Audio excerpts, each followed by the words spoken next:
داستانی که امروز میخوام بخونم از همون آقایی که دفعه پیش داستان ازشون خوندم. آره، ابوالفضل حدادی.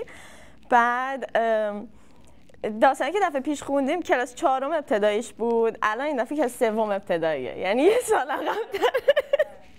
و داستان خیلی طولانیه، یعنی قسمت بندی و قسمت بندیه. من الان میخوام قسمت اولیشو بخونم. اسمش هم هست قصه روزنامه دیواری. قسمت اول تصمیم کبرا.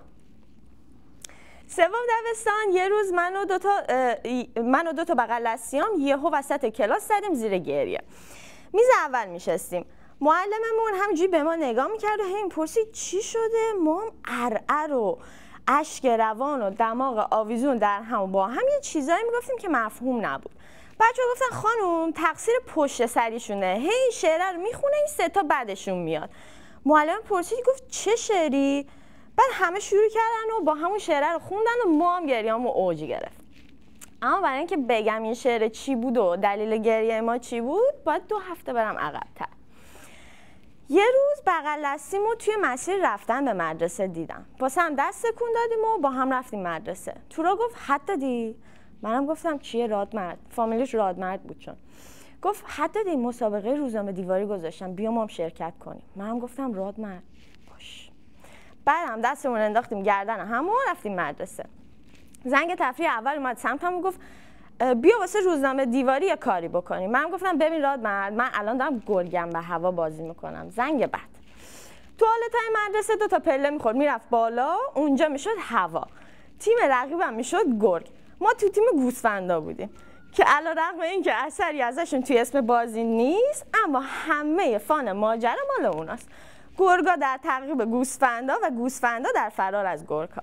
در تعقیب و فرار اگر تفریحی در کار باشه مال اونیه که فرار میکنه. منم گوسفند بودم، نمیتونستم به خاطر یه کار فرنگی بلند مدت از تفریح کوتاه مدت خودم چشم بپوشم. پس رادمرد و پیچوندم. شد زنگ تفریح بعد. قبل از اومدن ما پله‌های توالت‌ها توسط گرگ و گوسفندای دیگه اشغال شده بود و نشد بازی کنیم. سرمو چرخوندم و دیدم رادمرد داره با عظیمی حرف میزنه. عظیمی کی بود؟ دشمن شماره 1 من و نفر شماره 2 کلاس. عظیمی و من سر نمره با هم رقابت داشتیم. میلیمتری هم نمره میگرفتیم. حالا چون من راوی هستم شما از من قبول بکنید که من شاگرد اول بودم و اون دوم. اگرم گاهی بعد از هرگز اون نمرش بالاتر از من میشد به خاطر خرخونیش بود. اما من استعداد داشتم. بدون خر زدن نمره هم خوب بود. دیگه چی میشه گفت عظیمی رو خراب کرد؟ آها، اون از درس‌های حفظی نمره میگرفت اما من تحلیلیام عالی بود. اگه از شاگرد اولو بوده باشین میدونین چی میگم. اگه هم نبودیدم که خوش به حالتون. وقتی اومدین تو دنیای واقعی خیلی شوکه نشدین که وای چه همه چی به سادگی شاگرد اول شدن نیست. شاگرد اول هم یه جور مریضن. منم رگ حسادتم جنبید.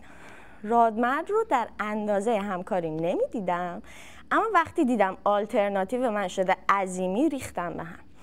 رفتم سمتشون و به رادمرد گفتم کجایی پس؟ 2 ساعت دارم دنبالت میگردم، بیا حرف بزنیم. رادمرد گفت من فکر کنم تو دوست نداری روزنامه دیواری درست کنیم. داشتم با عظیمی حرف میزدم. منم با چشمای نیمه حسود و نیمه مشتاق گفتم باشه برو با عظیمی، منم میرم با یکی دیگه. شما فرض کنید پشت سرم گفتم حداتی بازگرد و قطره‌ای از دانشت رو بر آتش ما بچکن. دور شدم و یه گوشه از حیاط مرادپور رو دیدم که رو زمین نشسته. حالا مرادپور کیه؟ اون یکی بغل دستی. من اینجا میشستم، رادمرد اونجا، مرادپورم اونجا. یعنی من و مرادپور به ترتیب راست و چپ رادمرد بودیم.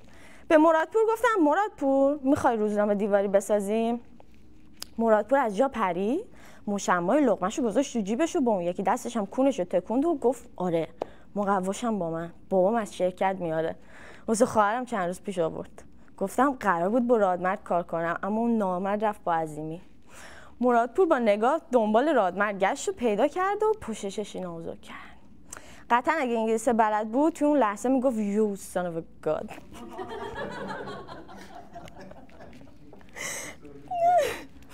دستم انداختم گردنش و چرخیدیم و توی حیاط راه رفتیم و به تبادل نظر پرداختیم. حتی پله ها هم دست گردن رفتیم بالا.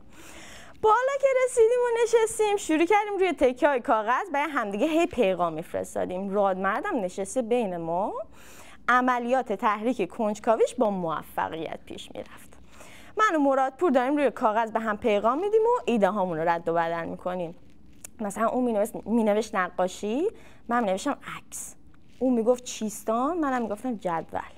دو تا پروژه با هم پیش میرفت، طوفان فکری در مورد روزنامه دیواری و برانگیختن حسادت رادمرد نامرد. در زمینه دومی خیلی سریع به موفقیتی چشمگیر رسیدیم، چون رادمرد با یه حساب ساده فهمید که مرادپور همون کسیه که من یه ساعت پیش گفتم قراره باش روزنامه دیواری بسازم. آخر کلاس که معلم درس نمیداد، رادمرد یهو گفت من که میدونم روزنامه دیواریه. گفتم تو رفتی با عظیمی، منم رفتم با مرادپور، باباش قراره مقوای بزرگ بیاره. مرادپور گفت از شرکتشون. گفتم کلی هم نقشه خوب داریم. کله رادمرد مثل داور تنیس بین من و مرادپور میچرخید. رادمرد از اینکه میدید ما به این صورت در زمینه سخت افزار نرم افزار پیشرفت کردیم و خودش فقط با عظیمی یه قرارداد داخلی بسته نگران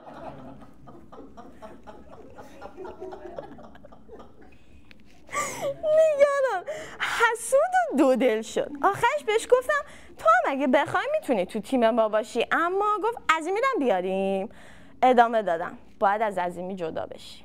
به اندازه رفتن 2 تا چهارراه که توی عالم بچگی از اینجا بود تا کره ما، من و مرادپور روی رادمرد کار کردیم و قرار شد فردا بره قراردادشو با عظیمی کنسل کنه. اما وقتی ما تونسته بودیم رادمرد رو یه ساعت غر بزنیم، عظیمی هم میتونست. پس همونجا سریع قرارداد داخلی باش بستیم که نزنه زیرش و سریع هم ثبتش کردیم. چجوری؟ ستای با هم دست علی دادیم.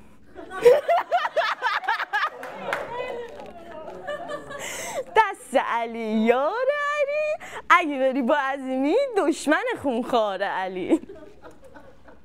البته رادمرد سریع یه بند قرارداد اضافه کرد، هر کی از تیم بره بیرون یا اگر آدم جدید بیاره دشمن خونخوار علی. دست دادیم و همه چیز رسمی شد و رفتیم خونمون. قرار شد فکرامونو بکنیم و فردا هر 3 زنگ تفریح رو با هم حرف بزنیم.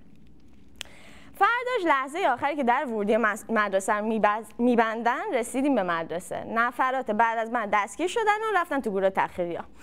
دویدم و رسیدم به صف و مرادپور اشاره کرد بیا جلوی من. مرادپور گفت حتی دیگه نمیدونی چی شده؟ اینو گفت و قاری قرآن یهوش گفت بسم الله. دیگه نتونستیم حرف بزنیم. قرآن تموم شد. دعای فرجم خوندیم. بعدم یکی اومد سر صف حدیث هفته رو خوند. به 1000 چیز مختلف فکر میکردم الا روزنامه دیواری. فکر میکردم قرار رئیس روزنامه دیواری باشم و رئیس قرار نیست کاری بکنه اصلا. ایرانه دیگه. نظامی بازی‌های سر صف تمام شد و صف‌ها از سمت کلاس اولیا یکی یکی رفتن بالا تا نوبت صف ما کلاس سوم ب برسه. مرادپور گفت دیشب رادمرد خر زنگ زده خونه عظیمی که بگه من رفتم تو تیم حدادی مرادپور. گفتم خوب. گفت عظیمی گریه کرده و همونجا به مامانش گفته. بعد مامانش گوشی رو گرفته و با مامان رادمرد حرف زده. مامان رادمرد رو مجبور کرده عظیمی رو راه بدیم. گفتم نمیشه که دست علی دادیم. کیفامون رو برداشتیم و توی راه رو با هم حرف زدیم و اومدیم بالا. مرادپور در ادامه گفت تازه مامان عظیمی بعدش زنگ زده خونه ما با مامان منم حرف زده. مامان منم مجبورم که عظیمی رو راه بدیم. گفتم تو چیکار کردی؟ گفت من گفتم خود من حدادی آورده. بعد تلفن شما رو خواستن که نداشتم. ما تلفن نداشتیم، یعنی داشتیم، اما چون توی خونه‌های سازمانی ارتش زندگی می‌کردیم هر کسی که می‌خواست با همون تماس بگیره اول فصل می‌شد به تلفن خونه یه سرباز گوشی رو بهش میگفتم با فلان خانواده کاره، بعدم سرباز وز میگه خونه. خلاصه من ترجیح میدادم بگم تلفن نداریم. مرادپور در ادامه برام گفت که مامان عظیمی همین امروز هم اومده بود جلوی مدرسه تا من حدادی رو مجبور کنه پسرش رو راه بدیم. اما چون من دیر رسیدم فرصت نشده منو ببینه. رسیدیم سر کلاس و نشستیم. رادمردم خواست داستان رو تعریف کنه که دید من آپدیتمو صرف نظر کرد. هیئت مؤسسان لحظات رو به شور نشست و به دلیل پرزور بودن سنبه مامان عظیمی انحلال سلسله قبلی رو اعلام کرد، سوگند دست علی رو فاقد اعتبار دانسته و ورود عظیمی رو تایید کرد. اونطور که میگفتن مامان عظیمی مثل جادوگرا بوده. پس منم قبل از اینکه بره سراغ مامانم من وا دادم. پس از تصویب برجوع برنامه جامع ورود عظیمی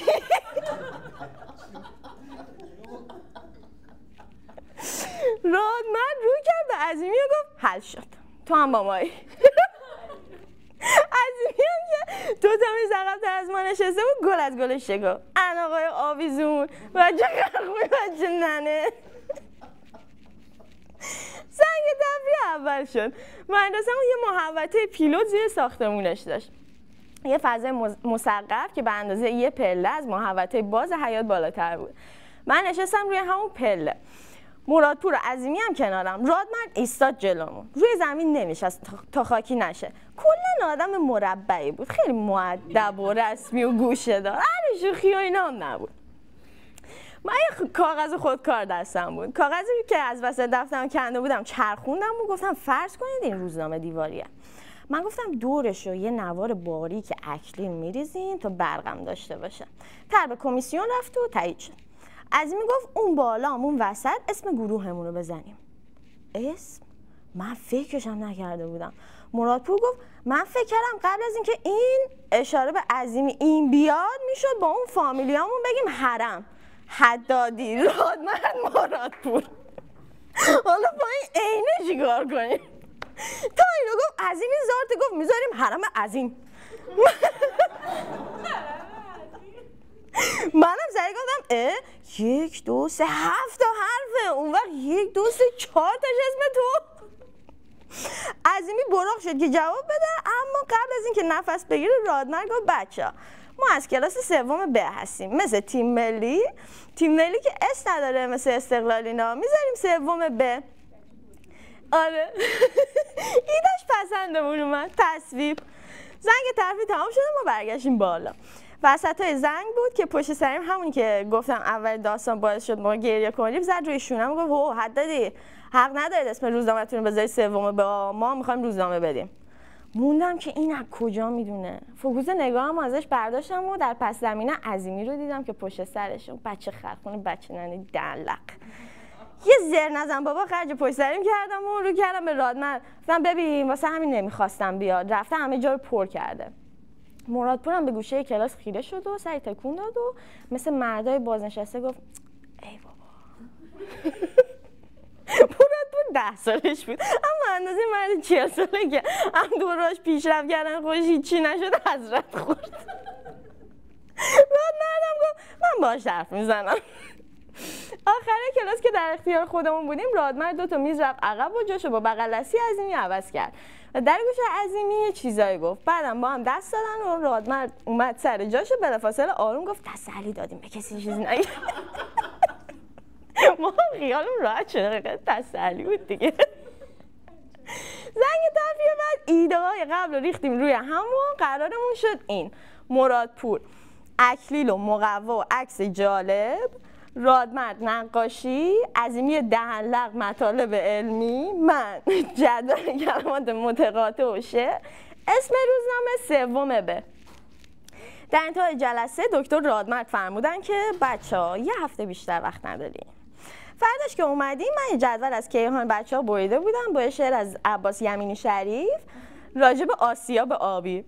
دارم کاری خوشایند یک کار آبرومند، با آب اینجا شوم دوست، از دانه میکنم پوست، از کارم راضی دهقان، شاد از من آسیابان. رادمرد یه عکس آورده بود از بچه‌ای که داره آشغالشو میندازه تو سر آشغال، می‌خواست اون نقاشی کنه. خیلی محترم بود این بچه. یه بریده روزنامه آورده بود راجع به تخم‌گذاری لاک پشتا. هیچ وقت نفهمیدم تخم‌گذاری این زمان بسته چرا از همه تخم‌گذاری‌های دیگه جذاب‌تره. مرادپور چیکار کرده بود؟ الاغ عزیز برداشته بود یه مقوای بزرگ با خودش آورده بود. بود بلندش لوله کرده بود اما همچنان بود کوچیکش خودش درازتر بود. انگار یه فرش 12 متری گرفته رو کولش. فکر کنم باباش رئیس کل مقوای جهان بود. یه بسته اکلیل و چسبم آورده بود. این چی دیگه، همه آدم فهمیدم ما میخوایم روزنامه دیواری بسازیم. اون روز چندین پیشنهاد ممبرشیپ رو ریجکت کردیم. همه ریجکتی ها هم ما رو به تأسیس روزنامه خودشون تهدید کرده و محل ریجکشن رو ترک کردن. با مدیریت مرادپور همه مدرسه به فکر روزنامه دیواری افتادن. یعنی اگه برید تو مریخ نوک کوه الیمپوس هم تعویض روغنی بزنید تا روغن اون 4 تا ربات ناسا رو تعویض کنی، باز یه عده دور و بریات میان همون پایین کوه بساط میکنن که از روغن در رونق میندازن. فقط اینو بگم که مجبور شدیم اسم روزنامه رو عوض کنیم چون 4 تا سوم به همون روزا زاییده شد. مرادپور گند زده بود. بعد آخه مرد حسابی، ما الان با این مقوا اکلیل و چسب چیکار کنیم آخه؟ یوب صدیق خان. زنگ تفریح اول ما طی یه جلسه سر پایه اما رسمی مراتب اعتراض شهید خودمون رو بهش ابلاغ کرده و اون رو تهدید به خلعیت نمودیم.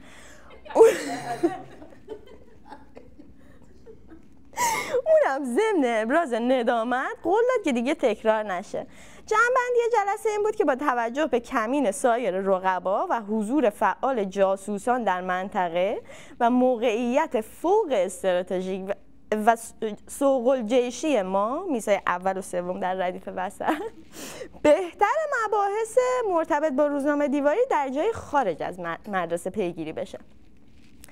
عظیمی پیشنهاد داد که امروز با مامانش صحبت میکنه و فردا 2-3 ساعت بعد از تعطیلی مدرسه بریم خونه اونا. من دلم راضی نبود برم خونهشون به 2 دلیل.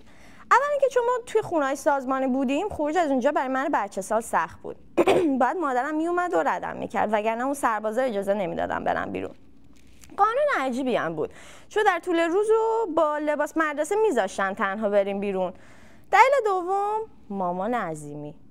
با توصیفاتی که من از رادمرد و مرادپور شنیده بودم، مامان عظیمی یه کلاه و دماغ نوک‌تیز داشت، سوار بر جارو. همش فکر میگم با هم مثل هانسل گرتن پشت سرم یه چیزی بریزم اگه برنگشتم خونه بدونن ردام پیدا کنم. فقط با حواسم می بود که نون نریزم چون پرندام میخورن جنازه هم پیدا نمیشه. به هر حال با اعلام موافقیت رادمرد و مرادپور منم مخالفت و بیهوده میدیدم.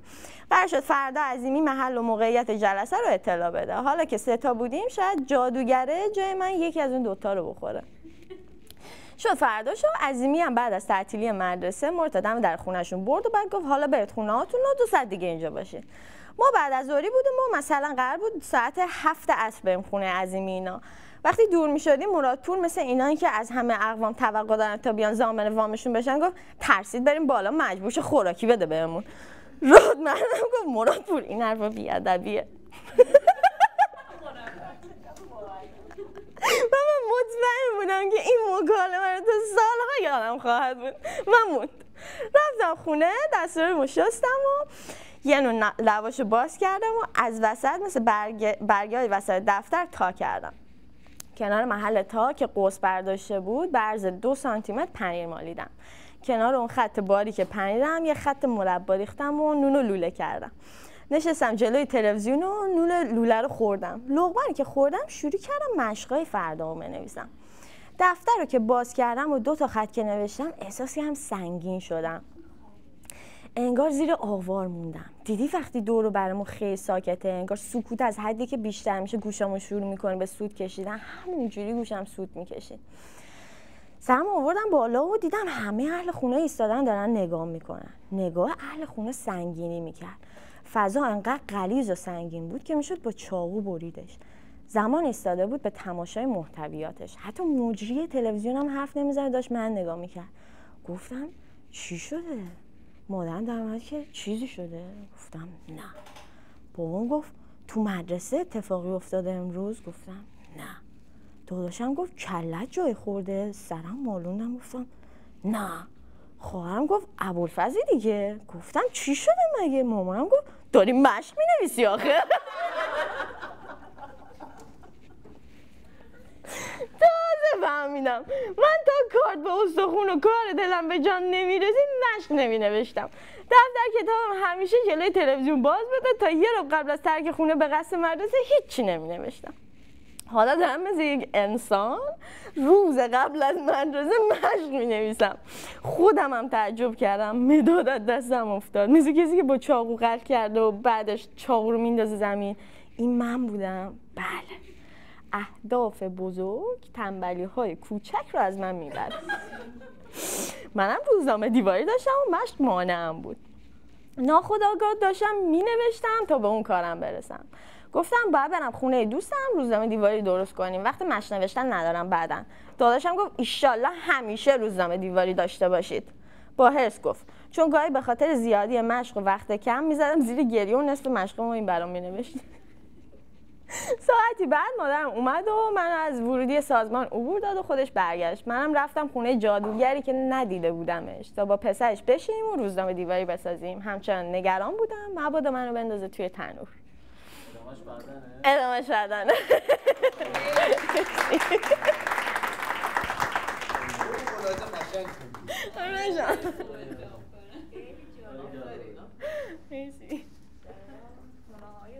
آره